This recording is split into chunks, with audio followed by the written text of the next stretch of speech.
Dave Lover, Vice President of Strategy and Technology. Hey, we're here to talk about the evolution of computing, and I've got a very cool subject matter expert joining us, Chad Frazier, who's our Vice President of Emerging Markets, very specifically in the world of data center. And you know, Chad and I work together a lot. You know, I kind of represent a lot of the technology in what we call our Foundation Center of Excellence, which is really a lot of the traditional unified communications, contact center, collaboration, those kind of things. And Chad does a very similar task associated with data center and everything in there.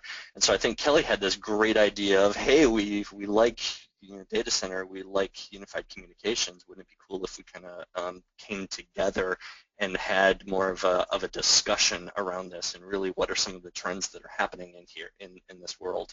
So first of all, Chad, welcome. Thanks for joining us. Thanks for having me, Dave. Always enjoy the opportunity to collaborate with you. I appreciate that. That is awesome. Chad, I know you and I both are storytellers to some degree, right? You know, as we help explain technologies to people, and I know for me, I always, when I put together a presentation, I'm always thinking about how am I going to take people through the knowledge journey, if you will. You know, and sometimes I'll do it chronologically, sometimes I'll do it, based on certain topics. And you, when I hear you talk about computing and the evolution of computing, I hear you talk about this idea of platforms, and you know, it reminds me of a movie I just watched, which, by the way, was a horrible movie. It was The Fifth Wave. It was about aliens attacking, and it was like I said, it just wasn't really a good movie. But I think your version of these different platforms is certainly better than that. Could you help explain what this thing that's been happening in the world of computing and how we went from the old days to where we are today and why that's happening?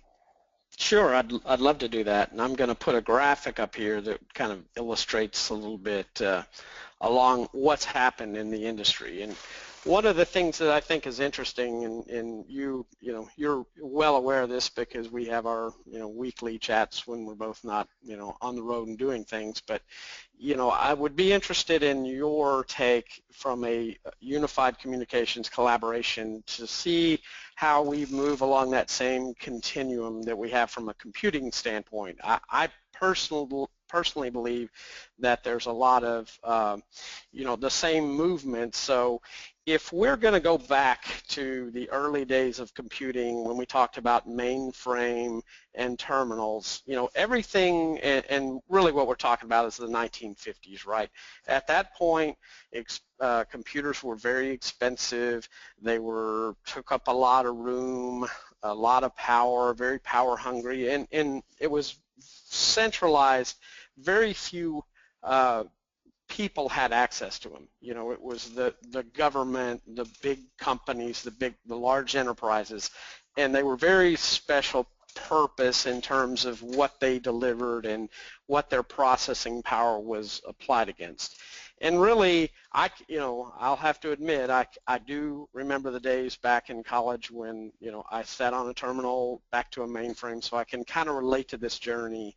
One of the things that I found is very interesting was that you look at the evolution, and these platforms that we're talking about are really platforms, they're computing models, and what the journey has been that we have embarked on to get to where we are today. So if you notice that the first platform, and just to make clear, on the left you'll see the timeline. So the blue is first platform all the way up to 1985. So if you look at that slice of time, it's a big slice of time. I mean, you're covering a better part of 3 decades, right? The 50s, 60s, 70s, up to the mid-80s. So at that point, at that juncture, there was a revolution in that the personal computers were available, right? And that really changed the environment that you had. The common person that wanted to go out and spend a lot of money could go buy a personal computer and bring the benefits of that home, and that's where we kind of hit the second platform. So do you, just out of my own interest, what do you see an equivalent from a first platform from a unified communications, collaboration, telephony perspective?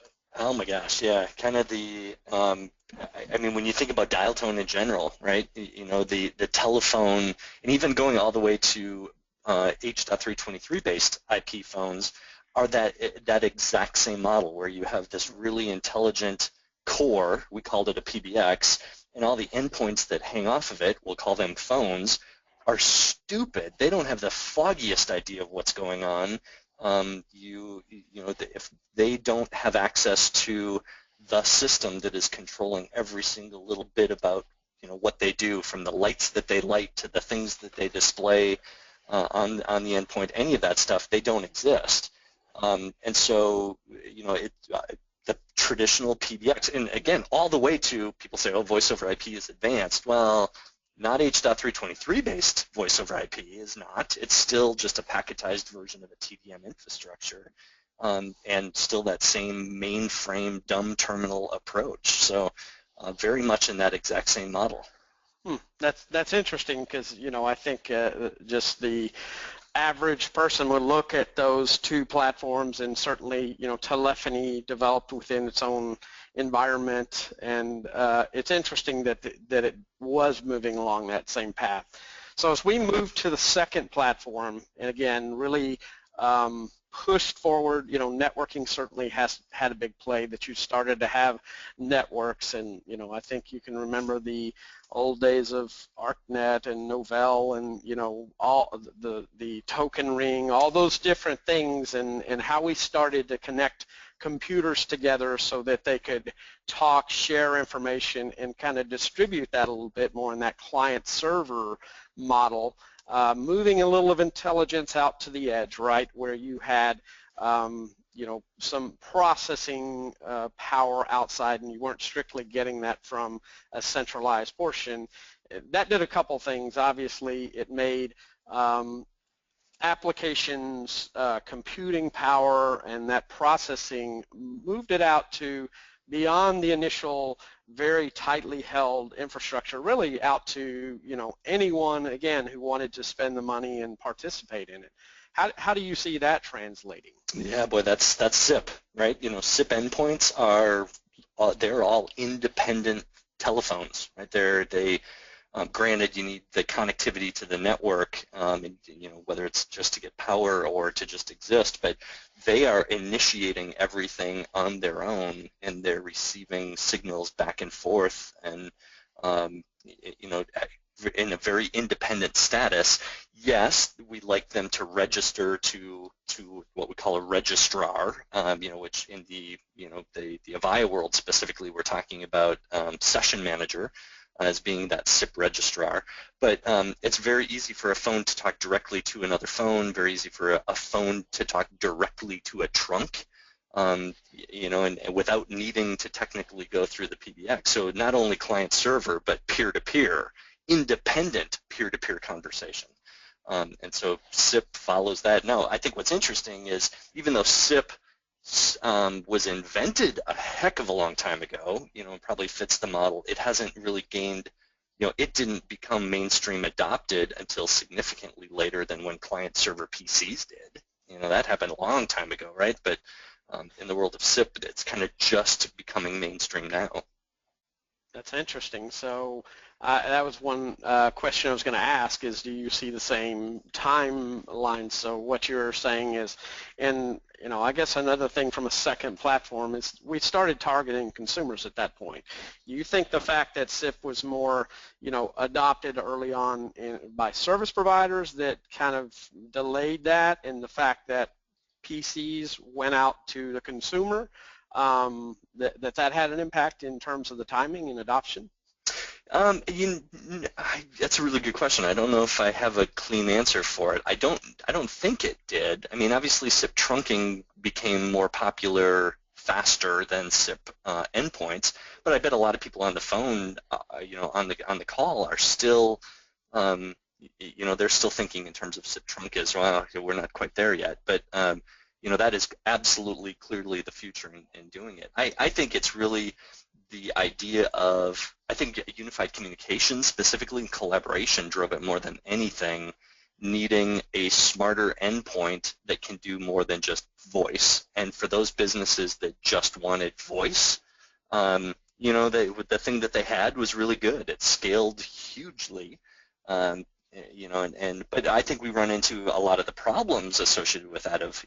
One of the tenets of cloud that you'll talk about is this idea of rapid elasticity and growing and shrinking. And in the PBX model, it doesn't work, right? Because you had to make a big capital investment, and you don't have a way to make it bigger or smaller dynamically in any kind of easier way. And so, I think as customers get bigger and more consolidation and acquisitions, that need for that rapid elasticity becomes critically important.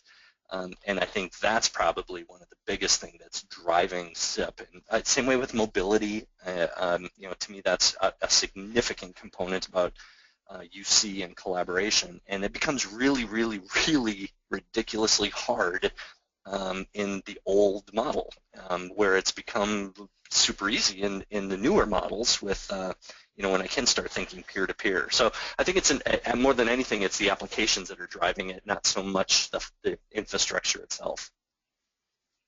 Interesting, and I think you brought up a good point there that I want to make sure that everyone understands. Just because we move from first platform to second platform doesn't mean there aren't first platform. It doesn't exist anymore. This is an evolution, and I think you kind of gave a little bit of a peek into move to third platform. That third platform officially had its coming out party or adoption, and there's some event that they kind of tag it in 2011. But clearly things like cloud, internet, the mobility, those things were already kind of happening. So third platform is where we sit today, and a lot of the concepts you mentioned are the core pillars of that, right? Mobile, cloud, big data, and social. And social, if you look at social, then voice, unified communications, collaboration is a social aspect of that. So today, we're going to focus, and I think you see that the timelines start getting compressed as we go from one platform to the next. And one could certainly argue, and I would be one of those that argue, that we're already seeing IoT stuff. We're already seeing some type of machine intelligence. We're not fully into the fourth platform, but we're already pulling some of those elements down into the third platform. So, do you think it's funny how, boy, I don't know, 10 years ago we laughed at the idea of a refrigerator having an IP address, and a toaster having, and now one of the coolest commercials out there is how you're checking video inside your fridge to see if you need eggs. So like today, I have to call my wife and say, hey, I stopped over at Target or Cub Foods or whatever, and I forget, do we need eggs? Can you check? And now it's going to be commonplace. Certainly not mainstream yet, but where I'm just going to ask the fridge, do we need eggs? I just think that is so ridiculously cool. I do. I suppose I'd never imagined myself having a conversation with my fridge. But, I think it's interesting that, if I think back to my childhood watching Jetsons and stuff like that, a lot of that stuff you said, hey, that's really cool. Now, do we have flying cars yet? No. But, when there becomes a good economic model and demand and all that, it'll all come to fruition. But, you're spot on. I mean, you do have your Apple Watch, you can watch TV on your wrist. A lot of those things are coming to fruition in a different manner than we envisioned years ago, and some of them are much cooler, much neater than we ever thought, right? I mean, I think a lot of that that global mind share, and I attribute a lot of that to, the World Wide Web internet. You can share ideas across the globe and keep getting, the best in breed ideas and kind of driving that. And certainly part of that, you touched on again, consumers are driving it, right? All the research used to be done in, think tanks, then in universities and all that, but, everyone in the chase of the almighty dollar are starting to drive, what does the consumer want? So there's a lot of utility built in it, in my opinion. How do you make your life easier? So Well, and I think that's, one of the things that becomes critical of that is why are we even having this conversation about this? And it is that consumerization of IT where the expectations of our end users are going through the roof in terms of it used to be just, I'd have to worry about if my CEO went on a conference and came back, with all these grand ideas of what we should be doing. Well, now it's every single one of your end users. Because it is social, a lot of people jump to social media. I'm like, well, yeah, it's part of it, but really social is about the user. It's about the person. And we've talked for a long time about how in the PBX world, you don't think of your end users as human beings. You think of them as extensions. And that has to change for this model to work and for you to deliver the same kind of expectation that they're looking for. Now, I have a question for you. I'm curious. When I think of cloud, what the first, mainstream models of cloud was the web browser, and isn't that a whole heck of a lot like the first platform, where the web browser is a dumb terminal talking to a very intelligent web server? And it's simply displaying what the web server told it to do, and the browser's job is simply to render it in a pretty little, graphical fashion. You see that pendulum swinging kind of back and forth as these technologies change? Absolutely do. And I think the reality is, as we talked about, you're kind of mixing elements of the platforms along the way, and all we're really doing here is describing what are the drivers in this third platform, right? Does it mean you don't have client server, you don't have centralized processing with remote, dumber terminals, so to speak? No, it doesn't mean that, and that's important to understand. But the innovation is driven by the pillars that we define there. In fact, I think one of the interesting outcomes, and kind of builds upon the point you made, is that we don't have, we used to be the selling motion was around, product sets, solutions, suppliers, OEMs, original equipment manufacturers. Today it's really about solution selling, and what's a solution? A solution is an answer to a problem that an end user has, right? So that, to me, reinforces the way we even behave has changed to adapt to meeting the end users or the social aspect of that, what's important to them, and bringing solutions to them. So I think it, really the more we talk about it, it does span and incorporate the best pieces of the other platforms, but it also, the focus is different than it has been. It used to be, we'll tell you what we think's best for you, and you have very limited options, to you have unlimited options, and everyone's competing for that mind share. So, Chad, let's shift gears just a little bit, and this idea of the shift that's happening is critically important. But I think our goal today is to drive the tangibility of this. Of okay, what does this really mean? And I think one of the first things that becomes critical to adopt to really allow for this, this move into the third platform, or even ultimately to that fourth platform, is this idea of virtualization. And I know that from a unified communication standpoint, there's a lot of move in that direction, because hey, we get to truly focus on the software application and get to reuse a lot of the virtualization, but I still find a lot of people, especially in the voice world, struggle with some of the terminology that's associated with that. What do you see? Could you give us an overview of what the real goal of virtualization is? And I know we're going to talk about some benefits of it, but maybe we could start with some basic terminology. Sure. In fact, I think if you're going to look at the virtualization recipe, you have a number of different terms you hear a lot, right? And the graphic on the right is a good illustration of how, the goal of virtualization is really to make better uses of the same resource pool, for a number of different applications. So if we're going to talk about the pieces of the ingredients in the recipe, you're going to talk about hosts, which are really kind of the physical piece of it, a server. So in the old model, the traditional architecture, you had a server that ran an operating system and an application set on it. And at the extreme, it's a single purpose unit. It's not efficient.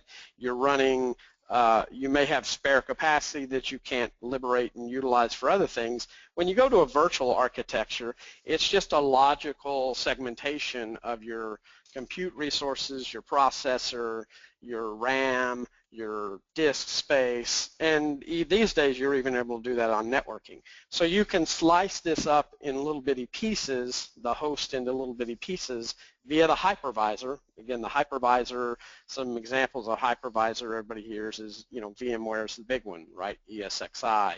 You have Microsoft with Hyper-V, Citrix is Zen. There are a lot of people adopting different flavors of KVM, which is kind of the open source hypervisor. In fact, one of the platforms we'll talk about, they've adopted and built upon KVM to come up with their own version of that, which is obviously that market's going to change because as more enter into play. License fees for basic virtualization are going to change and be jeopardized, and it's going to be more about building value on automation, orchestration, network virtualization.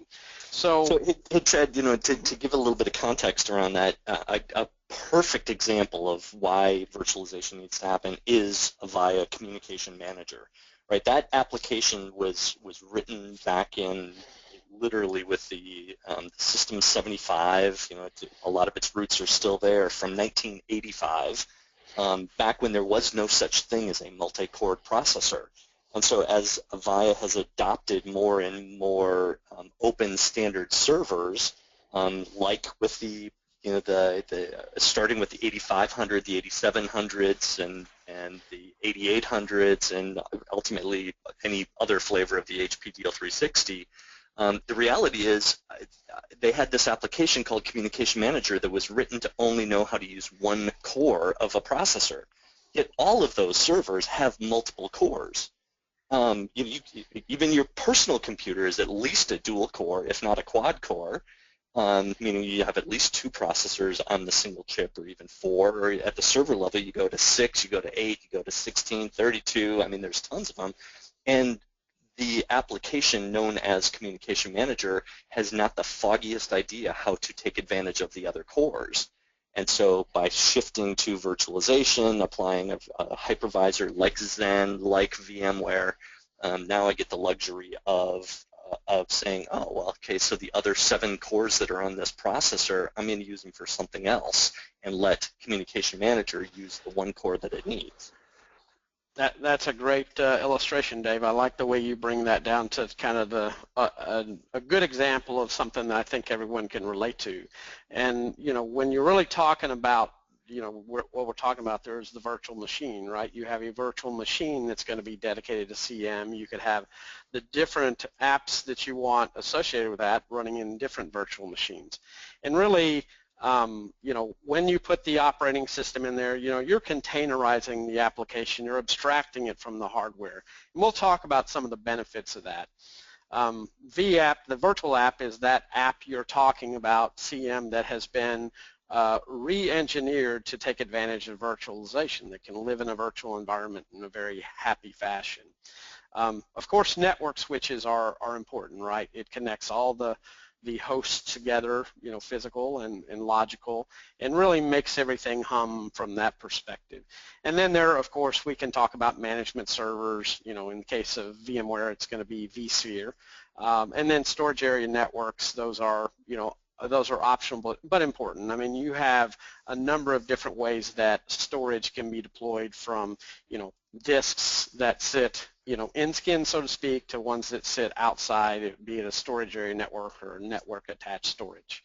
So those are some of the components, and I think you did a great job of kind of laying that out, and we kind of targeted where that VApp sits. So if you look, operating system everybody's familiar with. The rest of it is just, how do we divide up these physical resources and make them available for better utilization, to your point. Cool. So, the obvious question, and I still get from people is, okay, why do I even want to virtualize? Man, I have the hardware already. Maybe I already have an HP DL360 G7. Granted, it's getting to be an old server, but it's still a supported server. Why would I think about virtualizing either a communications app or any app? Well, there's a number of reasons. So, probably what you see as a primary driver, a lot of it is, to save CapEx and OpEx, right? You're going to have a smaller footprint in the data center. You need fewer servers.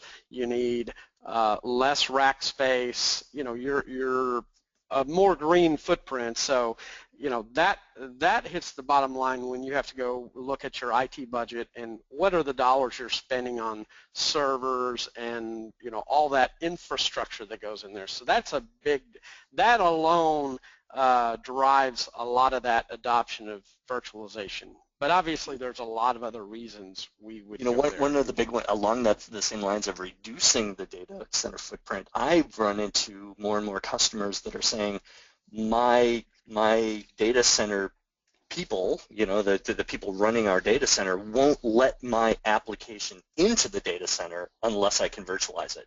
Because the last thing they want to see is yet another dedicated, 1U, 2U server sitting all by itself.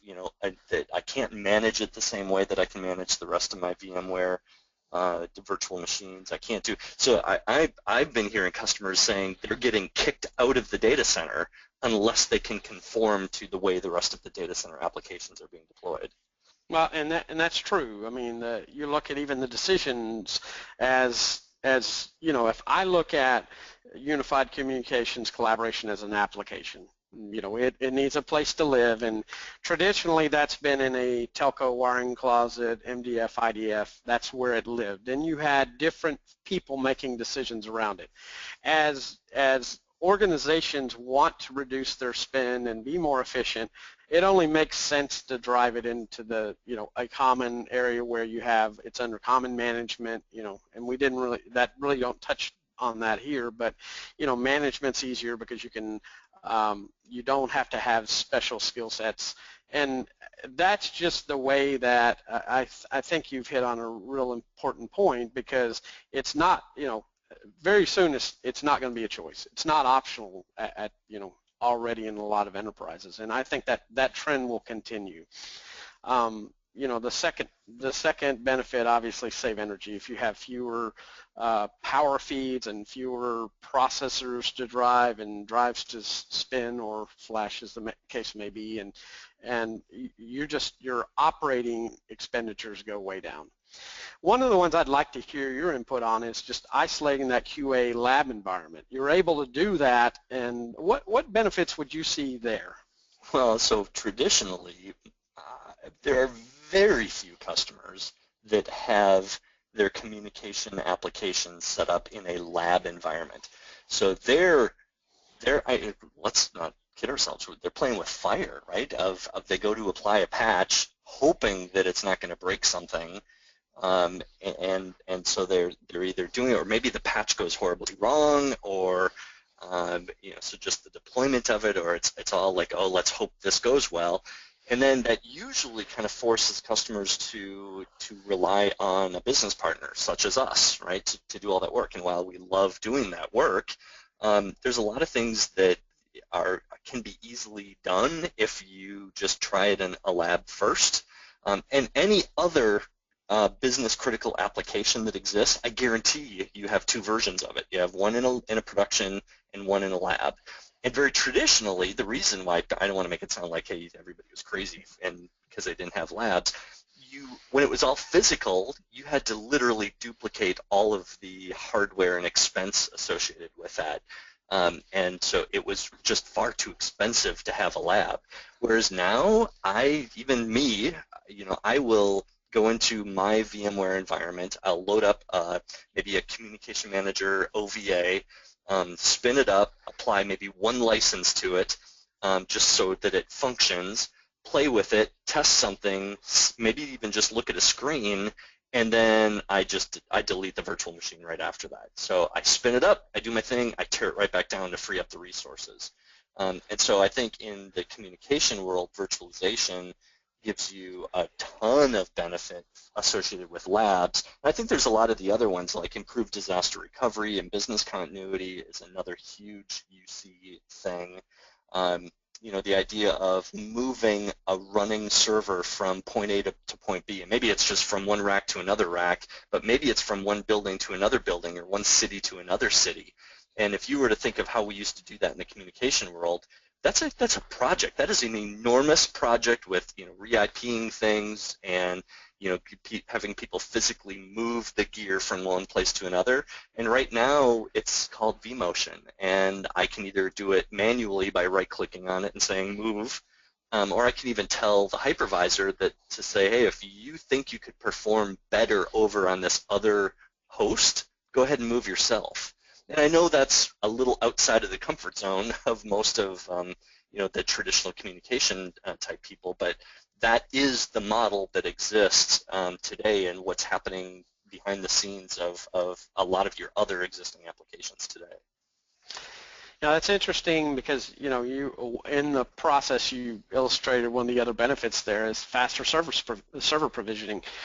How long in the old model would it take you to spin up an instance and apply a license? It depends what you want to count. If you want to count like having to go find the server in the warehouse because it just shipped to you, so you got to find the shipping guys and figure out where it is. Then you got to get it. Then you usually have to find power cords, and then you have to get somebody to, I forgot the screwdriver. I've got to rack it. I mean, you're talking just to physically get it is days. And then to configure it is, you're talking weeks.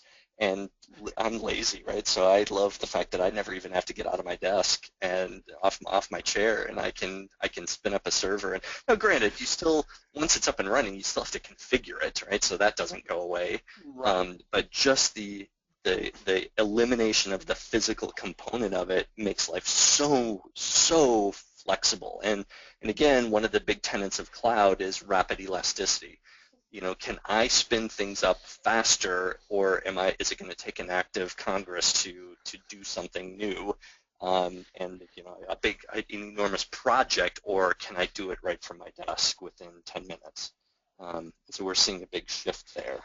Yeah, very, very powerful. And some of the things you talked about is abstracting that application from the hardware. You talked about DR business continuity. I can remember the days when not only you had to have the same machine and all that, but you had to make sure you had the same disk controller for that hard drive in both locations, or you were SOL. I mean, it's just a night and day comparison.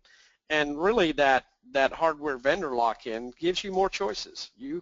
As long as you can provide the basic requirements in terms of what the application needs from a processing, storage, kind of all the, and again, we're talking about what sits in the cloud, the infrastructure, then, you're good to go, and and it makes it very portable. One of the other things that, and we've talked really around most of these points is extending the life of applications. If you look at, VDI or DAS as, desktop as a service, the imminent demise of, a version, the old favored versions of Windows, sends everyone into a panic, because that means you've got to go upgrade all your hardware to meet the requirements of the new operating systems, and quite honestly, some of that hardware may not have the horsepower to do it. And when you move that to a virtualized environment, like a VDI environment, if you're going to look at, VMware Horizon View or Zen Desktop, pick your choice there, then that takes that away. You have more time and extending the life of applications that may be dependent on certain operating system versions. So any thoughts on the impact there? I think virtual desktop is for all the reasons you mentioned critical, and then we run into a lot of customers that are, they're leapfrogging, obviously when XP, was kind of end of supported and all the scenarios you described, and a lot of people are jumping to Windows 10. I am personally a huge fan of Windows 10, but there's a lot of things that customers have to deal with, and the big one you mentioned was, yeah, these desktops or these laptops can't support it, and so you have to think about how you may end up doing that, and VDI is absolutely a good way to do it. And I see other, kind of another cloud model of where people are using web services, tangibly, we'll say a website for their applications. Instead of having a VDI environment, they're almost leapfrogging straight to, well, why don't I just have my users have a series of web apps that they open up a browser to, which again is a very thin client approach, and, very low in processor utilization, and they start just doing it web-based. I mean, Chrome and Google are saying, you can have an entire computer based on just web services. You don't need VDI anymore, just do web services. And, where everybody, in the old days, everything was, in the schools was all Apple-based. My kids are in high school, and day one they were given a Google Chromebook, and they do all of their work, all of their, everything that they do is in a web browser. And so it's when we start seeing technologies like WebRTC, that again, like companies like Avaya are doing, where from an agent perspective, it's either, how do I handle a remote agent? How do I, what kind of agent desktop am I going to use? I'll tell you, the future, and Avaya even announced it, right, with Breeze and Oceana, specifically the Oceana workspaces, which is the next version of the agent desktop, is a web browser. So I think there's a lot of interesting technologies that start happening when you either embrace a virtualization or just a pure direct access to a cloud type model. Absolutely. Which I think is your last topic there, right? Prepare for the move to cloud. I mean, yeah, you start leapfrogging that whole concept. So along those same lines, when we, in the spirit of, okay, let's go a little even more tangible with this, and I think of cloud specifically, right? We talked about the benefits of virtualization and why it's so critical to go there, and to start really being comfortable with this idea of cloud. I think you would probably see this even more than I do, of everybody calls everything cloud. If it even, I don't even think it has to look or smell like a cloud, and people call it cloud. Again, the spirit of making this a little bit more real, touchable, what do you see as some of the different models associated with cloud? I mean, how do you see cloud being deployed? Well, they're really primarily today what we see is, three different models, and I'm going to actually kind of talk, and we're looking at kind of a top-down, right? Software as a service is something you see, probably the prime examples of that would be, Salesforce or ServiceNow. You're really delivering an application out ready-made. It's got all the infrastructure. It's got everything you need to be ready, and you'll, a lot of times driven by really different needs from a user perspective that can be offered in different fashions. But if you look at the cloud on the right, obviously we see Salesforce out there. We personally, obviously at SI we use both Salesforce and ServiceNow, so we have some firsthand knowledge and experience with that. But you'll really see those are the big movers and shakers in the marketplace, because they're coming with ready-made solution sets for their end user community.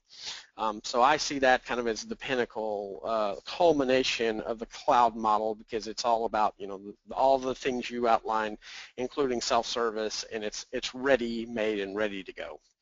And I think a big benefit of software as a service is you can get very advanced feature sets all the way down to purchasing a quantity of one, right? And I think that's probably the big differentiator. When a lot of people think hosted is cloud, I'm like, no, hosted isn't cloud. Cloud isn't hosted. I mean, cloud could be from the standpoint of I'm not paying maybe for the infrastructure, but you're buying in small measured services, which I think gives a lot of people some serious benefit.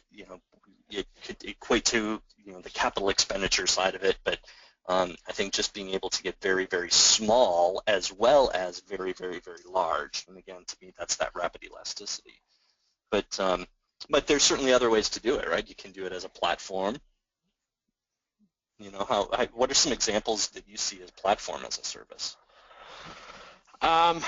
Well, there's, platform, you see more infrastructure as a service, and, platform as a service, I would say, is kind of the middle ground between software as a service. It brings you all the elements, like an infrastructure as a service is where you're really going to lease, I want this much compute, this much from a processor and from a storage perspective, and sometimes bundle network in, and then you're going to bring your own application there. Platform steps up from that. It's not a ready-made offer as software as a service, but it brings kind of all the trappings together from a platform that you do have some more ability to kind of provide some customization configuration, but it's kind of that middle ground in between. I don't, infrastructure as a service is what you see most commonly out there. Do you see infrastructure as a service as like a colo?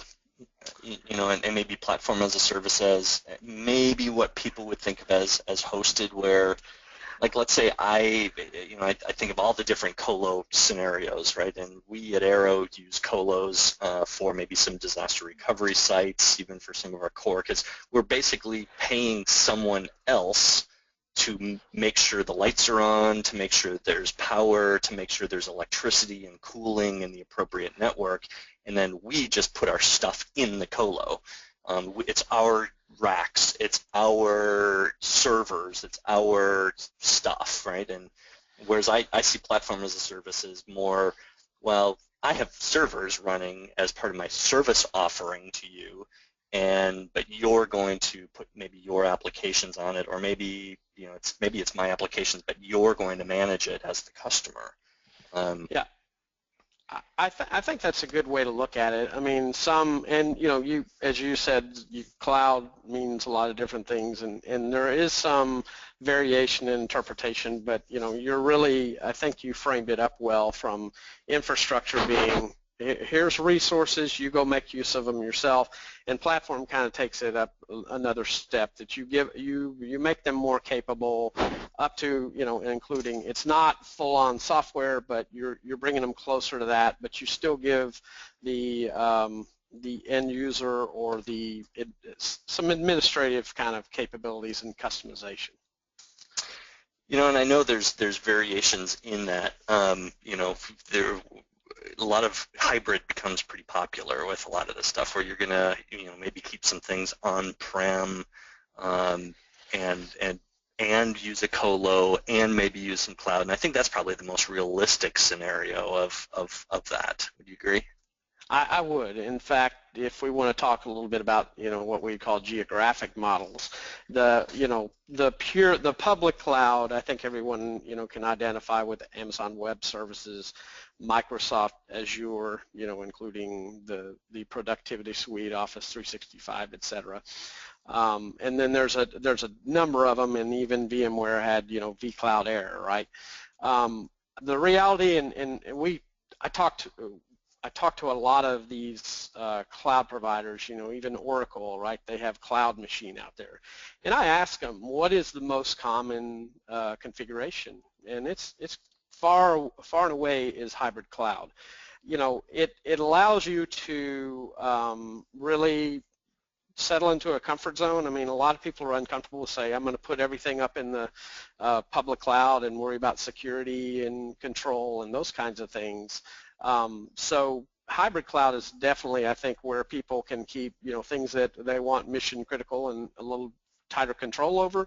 They can do so in their own data center or co-location, but they have access to it. It's not something, it's more tangible to your point. And then, we certainly see some where they're private cloud, and really that discussion we had around virtualization allows you some fluidity to move between those models very easily without worrying about being bound to a particular hardware environment. So I think you're spot on. The hybrid cloud is definitely where we see most of the implementations, and then it's a matter of, doing application rationalization, figuring out what needs to be there and migrating those types of things, because it's not, moving to the cloud is not just spinning up some virtual machines and throwing everything up there. That's a recipe for trouble. So. Yeah. So let's talk some vendors, right? When I think of all of this stuff, whether it's virtualization, when I think of things that enable the cloud, the three components are still extremely valid, right? You have servers, you have storage, and you have network, right? That doesn't go away when we think of this. It's where you put it might, and how we utilize it might change. But those three things are still extremely valid. So let's take a look at servers a little bit, and what are some of the things that go along with that? Well, and I think you're really framing up the cloud story, right? The cloud is this infrastructure and connectivity out, and how we're using them is different. But really, if you look at the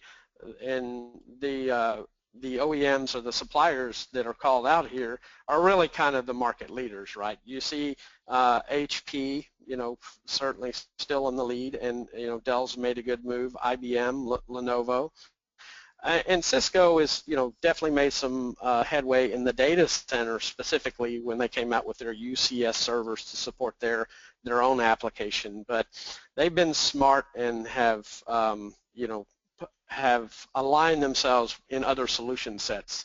So those are really, this is certainly not an exhaustive list of servers, and one of the things that we didn't specifically call out, but it's gone from having very, the clouds allowed you to go to more, COTS type applications, right? You don't have to put as much of your money and your investment in those resources because they're almost disposable, right? Over time, if you have a hard drive go bad, you switch it, you swap it out. I mean, look at the Google model, right? They went with very cheap machines that they could replace and scale easily. So that's really changed the way these OEMs have come to market. You mentioned some of the HP models that we use today, and we've seen the same players, but they come to market differently. They're coming with, lower, I would say, the horsepower, Moore's law, of course, is always in play. They're more powerful, but they're not the big iron, right? They're things that look more like what you're accustomed to seeing instead of saying, what's that big, blue box or whatever. So what about storage? I mean, there's been so much movement and, tons of acquisitions and tons of, what are the big concepts? Are they still the same as what they used to be, or is that whole architecture changed pretty drastically? Well, it's, I would say if you start, again, kind of with the in-skin type storage, hard drives, those have fundamentally changed from being spinning disks to more, you see more solid state, in some cases flash. So that technology has changed to be fewer moving parts, higher density, better performance. But probably the more fundamental change from a storage perspective has been evolution of SAN and ultimately NAS. So the SAN has, and it's really had an interesting impact on networking, because you need, as you centralize that storage, you need faster transport mechanisms. So you see fiber channel, still see SCSI, those types of things, but those are, it's really driving hand in hand. In fact, if you go look at how you got to go get certified on any networking today, storage is a part you've got to learn along with that. If you're going to go to fabric or any kind of higher level networking like that. And then, probably where the last evolution is that network attached storage. And I called in the SAN market, EMC is still big, HP and IBM. So those are the market leaders. In the NAS segment, this is where you really have a dedicated computer. It's stripped down and it has lots of hard drive space, and it's accessible from anywhere. NetApp and EMC are definitely the big players there. And what I think will be interesting is when we start to talk about putting this all together to see how those combinations are. But those are really what you're seeing from a storage evolution. And you can take in, you can mix and match these is kind of one of the interesting things. Huh. Yeah, so as I'm sure you can imagine, I'm kind of a geek. So I actually have a SAN at my house. I've got about 8 terabytes of storage. I'm probably one of the bigger storage facilities in our neighborhood, I think. I have to say that doesn't surprise me. Yeah. So how about network? There's obviously speeds are ramping up like crazy. Are the players the same? Yeah, they're largely they switch positions, and they're LAN and WAN, and they're we've seen bigger interfaces, right? Where it used to be, we talked about 10 and 40 gig being special case or in development and all that. Those are commonplace. The 100 gigabit you can even see in high bandwidth apps like service provider. And then you're starting to see, where we usually went to WAN, it was layer 3. You're starting to see layer 2 pushed out. MPLS is still there, but more the fabric, the kind of the fabric connect, shortest path bridging, those types of things are really starting to come to the forefront. So the players are, the market leaders are still somewhat static, but they're, I think from a technology perspective, you do see some very good solution sets, and Avaya is a good example, right? You're familiar with shortest path bridging. Mm-hmm. That is great technology, and it's very easy to deploy, and if you get, and I know we don't have time here, but maybe we'll talk about that in our networking session. I think we will next month, yeah. Right. But you do see, you do see some shifts, but really I think we'll see a really big impact when everyone moves to kind of more of a layer 2 approach on the WAN. I think that'll have a big impact. Okay, that's cool. So now another big shift, and actually it's I don't know if it's so much of a shift, but maybe it is to some degree, right? From the days of where you had compute and storage, like hard drives and memory all in one box, we called it a computer.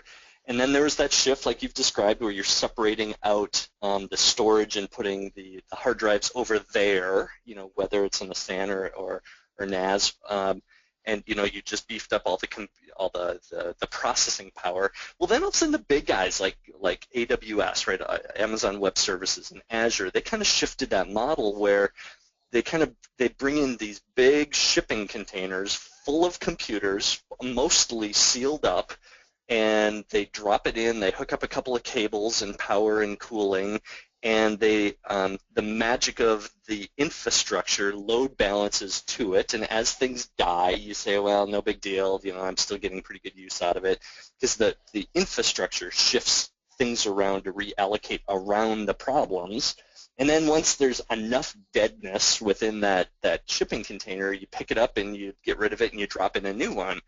And we're seeing that coming into the enterprise, are we not? I mean, this whole hyperconverged story where you don't have to shift everything that you're doing. If you all of a sudden that rapid elasticity, I want to grow, I don't have to re-architect my entire infrastructure. I just drop in another node, and now all of a sudden I get more hard drives, and I get more storage, and I get more this, and the architecture itself rebalances out.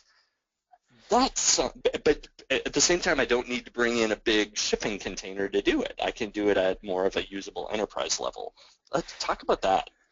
Yeah, and that is an absolutely huge evolution. And I think if you look at kind of this graphic, right, where and it illustrates as we went to a converged infrastructure.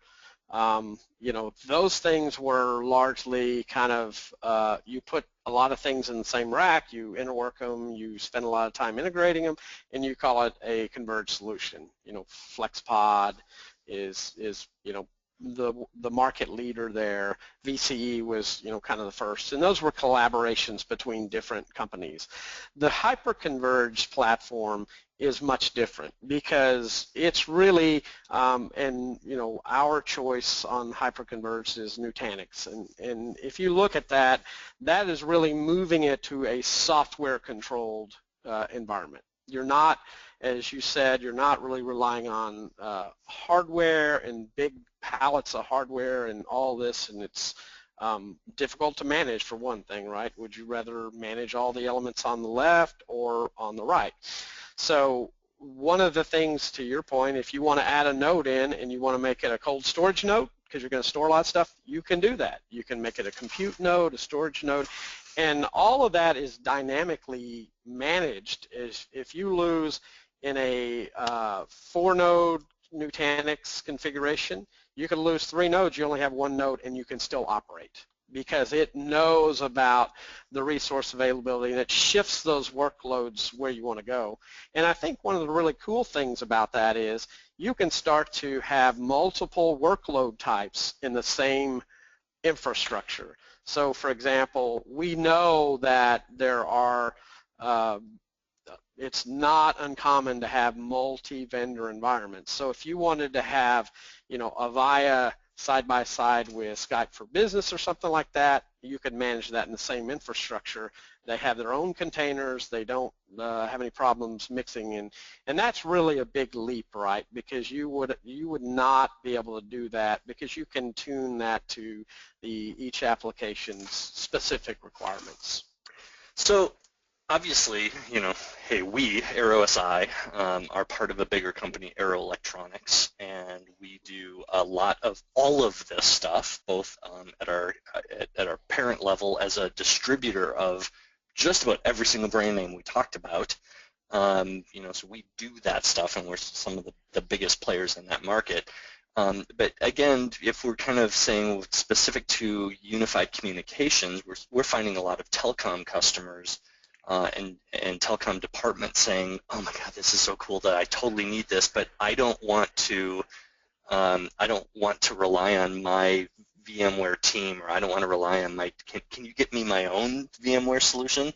And the answer is absolutely. And you have actually taken a lot of these technologies, including Nutanix, and brought them into a nice prepackaged bundle called vPods. Care to talk a little bit about that? Yeah, absolutely, and I think that we've been very fortunate to be where we are, associated and exposed to a lot of great technology, and this to me is an illustration and building on kind of what we talked about earlier. You're adopting language and deployment methodologies that IT understands, so you become part of the family. So this, and we have different flavors of vPod. There, this web scale vPod is powered by Nutanix. It's the high end, right? You can put 10,000 plus UC endpoints on it. Contact center workloads, they're huge, right? They take a lot of resources, and this is a great solution for it. So what we've found is that this really hits the sweet spot for those types of deployments, because it includes everything you need from an infrastructure, virtualization, all the support from the manufacturer, managed services to wrap around and manage the whole thing. And so it provides you a very resilient, compact solution that you can scale very easily, and allows you to provision new servers, because we do have that common management. We can provision new virtual servers virtually instantaneously, and and standardize things, right? So this really sets that unified communication collaboration application on an even kind of on a level playing field with everything else, and brings it into that in in a manner that is very cost effective as well. No, I think that's awesome. So Chad, we've got a whole bunch of data center topics going on here. Today was a lot about virtualization. It was a lot of concept around cloud, and I know our next month we're going to do the same exact thing. Focused kind of on some of the networking side of it, and in August, which seems like a heck of a long way away, probably is, talking about security as it relates to all of this. So we've got some cool topics coming up. We do have one question that from the audience that I want to ask, and I know that it's probably something we'll cover even more in next month's session specific to data networking, but interested in your opinion. I know I have mine, but the idea of the question is, what is the advantage of layer 2 access versus layer 3? And by the way, I'm going to assume we're talking layer 2, layer 3 of the OSI model, layer 2, layer 3 stuff, but what's your, curious what your opinion on that is. Yeah, I mean, just really in terms of the, there's a few advantages, right? One is that when you get to layer 3, and layer 2 being the data link layer, right, that is more intuitive learning. So if you think about traditional layer 2, being MAC addresses, right? The switches go out, they discover all the devices, what their MAC addresses are, and you can do layer 2 routing without really having to go in and do any programming and configuration. So if you look, it's a much more efficient, I would just say overall layer 2 is a much more efficient transport methodology than layer 3. At layer 3, you're talking about IP routing. You have to define routes to say, how do I get from this host to that host?